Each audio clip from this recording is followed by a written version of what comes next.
Time now for sports on 104.7 The Cave. Here's Ned Reynolds. Mike the intern, Ned Reynolds, in the studio on a Wednesday morning. The beauty contest, also known as the NFL football rankings, has been released for this week. Any changes up top that surprised you? Not on top, no, but it does present the NFL with a marquee game next Monday night, and that's the Philadelphia Eagles, who are number 1, and the Kansas City Chiefs, who are number 2. It's exactly what they wanted. That'll produce very big ratings. The audiences will be there. Arrowhead Stadium, of course, will be sold out. That's a given. But the fact of the matter remains, it'll be a terrific football game against two very good teams. The Chiefs are a much quicker team than Philadelphia. Now, let me rephrase that. They are quicker. I won't say how much quicker, but they certainly have a lot more speed than Philadelphia does. But Philadelphia has rock-hard defense and a very good offensive line. I think it's the battle of two very irresistible forces, and I think it'll be a terrific football game. I really do, too. And you don't really ever get a Super Bowl rematch like this where both teams immediately after the year that they went to the Super Bowl are still looking like they might be the two that go back to the Super Bowl, at least at this point in the season, right? Exactly. Doesn't happen that often, and I guarantee you the NFL and ESPN are doing cartwheels right now for this game. That they are, no question about it. What's the line, do you know? No, I haven't seen a line yet. In fact, they probably haven't posted one. They don't usually do that until probably today or tomorrow. So, Missouri State Lady Bears, when are they back on the court? They are playing tonight. They play up in St. Louis at the Chavis Arena against the St. Louis. I don't think they call them the Lady Billikens, I don't think. But the fact is, it's a pretty good test for Missouri State. They do have one win on the year over Arkansas Little Rock, and that was very good. And now a big one against SLU out of the Atlantic 10 Conference. So another big test for Missouri State. All right, we talked about the NFL football rankings. Now we're getting closer to the bowl games. What's the college scene look like? Well, it has changed a tiny little bit. Georgia goes back to number 1. Ohio State moves to number 2. Michigan's 3. Florida State 4. They're the same 4 teams, so they would play in the national championship. They've just reassigned their positions for now. But remember, Michigan plays Ohio State, so somebody's going to get knocked out of there. Big story is this. I did not think that Missouri could crack the top 10. They have. They are number 9 in the bowl rankings, and that is outstanding. That's as high as they've ever been. How about this? Missouri Tigers have really solidified themselves for a New Year's Day bowl game, and I love this, one of the projections for the bowl game is that they would play Iowa. Now, that's an interesting matchup. Iowa's been under nothing but criticism all year long because they don't have any offense. They are low scoring. They don't put any points. Won one game this year, 10-7 over Northwestern.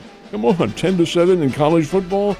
But yet they are highly ranked, and they're highly ranked because their defense is nothing short of outstanding. They're number 16 in the bowl projections. If that's the way it turns out, and that's not a guarantee, but if it does, that is your high-scoring offense against your defense, and I would go with the high-scoring offense in this one. But that remains to be seen. Missouri has Florida coming up this week, and I think Missouri wins that one. Yeah, hopefully they can stay on this roll. But remember, offenses win games. Defenses win championships. We can talk about Major League Baseball's Managers of the Year. Are you surprised about these? This is really a very interesting choice, too, because it went against what I thought the National League one would be. I thought it would be Torey Lovullo of the Arizona Diamondbacks. He got them into the World Series, and that was a big surprise. But keep in mind, the Managers of the Year is based on regular season play. And the winner is Skip Schumacher, the former bench coach of the St. Louis Cardinals and now the manager of the Miami Marlins. And he did a great job, got them into the playoffs.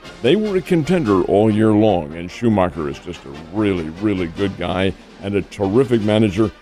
You know, I wonder if the Cardinals rue the day that they let him go as bench boss. But be that as it may, that's beside the point. American League Manager of the Year is Brandon Hyde of the Baltimore Orioles. Hey, what a surprise. 2 years ago, they lost over 100 games.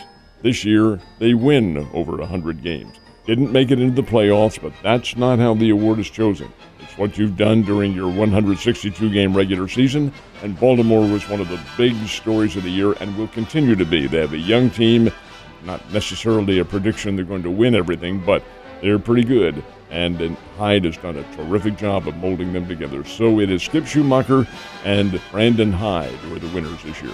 I know you were watching some basketball last night. Did you get any surprises? Yeah, there were some. Now, certainly the Duke-Michigan State game was not one of them. That was Duke winning it by a score of 74-65 in a doggone tough game. The one that did surprise me a little bit was Kansas and Kentucky. When I turned it on, and it was late, Kentucky was up by 14 points. So what is this? KU losing to Kentucky by 14. Kentucky is young. They're good, but they shouldn't be ahead of the number one team in the country. Turned it off, did my crossword puzzle, got up today. Kansas came from behind to win it, 89-84. That's a very nice win for the Kansas Jayhawks, who are number one. But Iowa played Creighton in Omaha. Creighton got a 92-84 win over the Hawkeyes.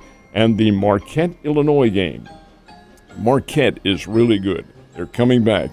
They have revitalized their team. They were many years a national championship contender, and now they're back in it again. Marquette 71, Illinois 64, and some really good games. A couple of the Missouri Valley Conference teams played last night, but they also played nobody, so we won't get into that. We did talk a little bit about the Bears this week, but we have yet to mention anything about the Drury Panthers. Have they been able to get some action? Panthers went into last night's game. This was their home opener at the O'Reilly Family Event Center. They went in undefeated, having won a tournament up in Bolivar with 2 wins. They played Ozark Christian last night. Why? 106-58 was the final. 106-58. Man. Well, Drury's good. They're getting a whole lot better, and but I want to see them against some formidable competition here. Yeah, definitely. After seeing a showing like that, that's like college team playing a JV team, Ned. You have a great day, and I will see you mañana.